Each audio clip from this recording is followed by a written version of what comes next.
बोलो सियावर रामचंद्र की जय. नमस्कार मंडळी, तुम्हा सर्वांचं खूप मनापासून स्वागत आहे आपल्या एका नवीन ब्लॉगमध्ये. तुम्हा सर्वांना रामनवमीच्या खूप साऱ्या शुभेच्छा. आज सगळीकडे प्रभू श्री रामाच्या मंदिरामध्ये उत्सव चालू होता आणि आम्हाला पण सकाळपासून जायची इच्छा होती, पण मग सकाळी घरातली देवपूजा, मग नैवेद्य, त्याच्यामध्ये वेळच मिळाला नाही. म्हटलं संध्याकाळी तरी नक्की आज जाऊन यायचं मंदिरामध्ये. त्याच्यामुळे मी, कृष्णाई आणि मम्मी आम्ही तिघी निघालेलो. आमच्या जवळच एक रामाचं मंदिर आहे, तिथे आम्ही पाया पडायला गेलेलो. इथे दरवेळेला खूप मोठ्या प्रमाणामध्ये उत्सव साजरा केला जातो आणि मग त्याच्यानंतर भजन, आरती असा सगळाच कार्यक्रम असतो. आम्ही संध्याकाळी गेलो तेव्हा इथे भजन चालूच होतं. मंदिराच्या आतलं शूट करणं मला पॉसिबल झालं नाही, कारण त्यांनी आतमध्ये व्हिडिओ शूट किंवा फोटो काढायला ते परवानगी देत नव्हते. त्यामुळे मग मंदिराच्या बाहेरूनच मला जसं जमेल, जेवढं जमेल तसं मी शूटिंग करून तुमच्यापर्यंत पोहोचवण्याचा प्रयत्न करत आहे.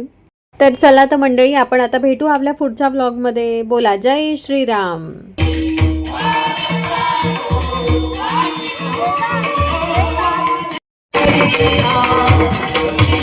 हरी हरी